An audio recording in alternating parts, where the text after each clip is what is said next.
Hello बच्चों, मैं आगे का कंटिन्यू कर लेती हूँ। इस लेसन के जो एक्सरसाइज दिए गए वो कंप्लीट करा देती हूँ। तो गेहूं की दानों को चारों बहनों ने किया, क्या किया? तो यहाँ पर उसका उत्तर हमें लिखना है। जब राजा ने चारों बहनों को गेहूं के दाने दिए, बच्चों क्या किया था उन्होंने? देखते हैं कि बड़ी बहन ने दानों को खिड़की के बाहर फेंक दिया था। ठीक है, याद है सबको कि बड़ी बहन ने क्या किया था? उसे खिड़की के बाहर फेंक दिया। दूसरी बहन ने उसे चांदी के डिब्बे में मखमल के थैले में रख दिया था। और तीसरी बहन ने दानों को अपनी खिड़की के पीछे वाली ज़मीन पर बो दिया था। और चौथी बहन ने उसे बनवाकर खा डाली थी। याद आया सबको?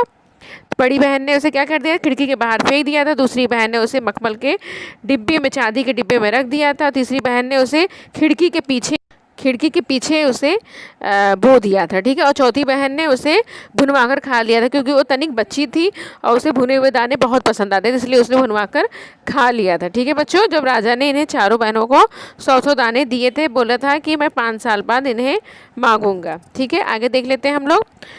सही विकल्प चुनकर इसका वाक्य फिर से लिखना है। जरूर इसके पीछे कोई होगा, डैश उद्देश्य है, हेतु है, मकसद है। क्या आएगा बच्चों? यहाँ पर मकसद आएगा। ठीक है, सो मैं इन्हें डैश भिगोकर खा गई, भुनवा कर खा गई या पका कर खा गई? क्या था इसका आंसर बच्चों? उसे क्या करके खा जाती है वो? भिगा कर खाती है कि भुनवा कर खाती है कि पका कर खाती है? भुनवा कर खाती है। ठीक है, तीसरा है, तुम ही मेरे राज्य की सच्ची हो, डैश हो, क्या हो? रानी हो, यू राजकी हो कि उत्तराधिकारी हो?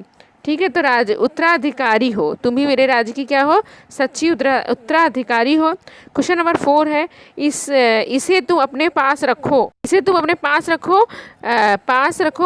साल बाद मैं मांगू। कितने साल बाद मांगने वाले थे? 4 साल बाद, 7 साल बाद, 5 साल बाद? कितने साल बाद राजा मांगने वाले थे? तो इसका आंसर है, सही आंसर इसका है 5 साल बाद राजा इसे मांगने वाले थे। वो बोले थे कि 5 साल तक तुम इसे संभाल कर रखो, 5 साल बाद इसे मैं मांगूंगा। किसे मांगूंगा? वो 100 दाने, गेहूं के 100 दानों को मैं मांगूंगा। ठीक है, आगे देख लेते हैं। परिणाम क्या होता है इन सब का? गेहूं के दानों को बोने का परिमाण क्या होता है? परिणाम क्या होता है? दूसरी राजकुमारी की संदूकनी के दाने का क्या होता है? ठीक है, तीसरा है, सभी के उत्तर सुनकर राजा क्या हो जाते हैं?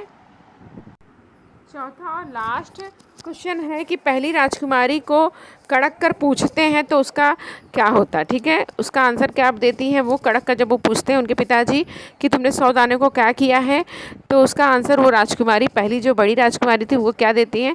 चलिए देखते हैं, मैं आंसर आपको बता देती हूँ। ठीक है, पहला आंसर है गेहूँ के दानों को बोने का क्या होता है? परिणाम क्या होता है? वो दाने लाखों लाख दानों के रूप में हरे भरे खेत में हवा में झूम रहे थे। दूसरा क्वेश्चन का आंसर है, सभी के उत्तर सुनकर राजा पर हुआ क्या असर होता है? राजा को बड़ी निराशा होती है। ठीक है, राजा को इसका सुनकर बहुत ही निराशा होती है, बहुत ही दुखी हो जाते हैं राजा। और उसके बाद तीसरा आंसर भी देख लेते हैं हम लोग। दूसरी राजकुमारी की संदूकनी में दाने रखने का क्या परिणाम होता है? दाने क्या हो जाते हैं? सड़ जाते हैं। दाने क्या हो जाते हैं बच्चों? सड़ जाते हैं। और चौथा आंसर है कि पहली राजकुमारी को कड़क कर पूछने से क्या होता है कि राजकुमारी ने स्वीकार कर लिया कि वो दाने भंडार के से लाई हैं। वो स्वीकार कर लेती हैं कि वो दाने कहाँ से लाई हैं बच्चों?